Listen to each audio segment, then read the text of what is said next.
पहली बात तो ये कहते हैं कि सही मायने में जब हम किसी को दोषी देखते हैं ना, तो वो दोषी होता नहीं है।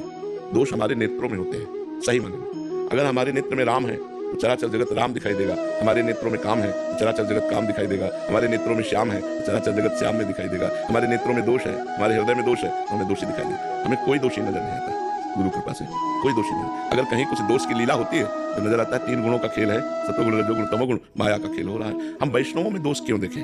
देखो, एक बात समझनी होगी, एक है साधक और एक है सिद्ध। सिद्ध तो निर्दोष होता है और साधक में कुछ दोष होते हैं जिनको वो त्यागने का प्रयास कर रहा है। चूक हो सकती है उससे, वो त्यागने का धीरे धीरे प्रयास करके सिद्धावस्था की तरफ चल रहा है। यदि साधकों में दोष दिखाई भी दे, माना कि दोष है, तो वहां प्रणाम करना चाहिए। बहुत बहादुर हो, भगवान के मार्ग में चल रहे हो, भगवान कृपा करेंगे, तुम्हें ये जो दोष है ये भी दूर कर देंगे, क्योंकि तुम बहुत बड़े का आश्रय लिए हो, बहुत बड़े करुणा निधान भगवान का आश्रय लिए हो। हमें उसकी निंदा नहीं करनी चाहिए, हमें उस पर घृणा बुद्धि नहीं करनी चाहिए। हो सकता है आज कमी है और कल ये ठीक हो जाए, कल बहुत अच्छा महात्मा बन जाए। तो पहली बात तो हमें वैष्णव में दोष दर्शन करना नहीं चाहिए, और दूसरी बात अगर हो जाए तो तत्काल प्रणाम करके और भगवान से क्षमा मांगनी चाहिए, क्योंकि भगवान ही सब वैष्णव के स्वामी है। तो उनसे क्षमा मांगोगे तो हृदय शांत हो जाएगा। वाणी से तो कहना ही अगर कह दिया तो वज्र का पाप हो जाए। भक्तन निंदा अति बुरी, भूल करो जिन कोय, किए सुकृत बहुजन्म के क्षण में डारे खोए। इससे बड़ा अपराध कोई नहीं है। यदि आप किसी भक्ति की निंदा करने लगे तो एक क्षण में बहुत जन्मों के किए हुए पुण्य क्षण में नष्ट हो जाएंगे। तभी फिर वो मन विचलित हो जाता है।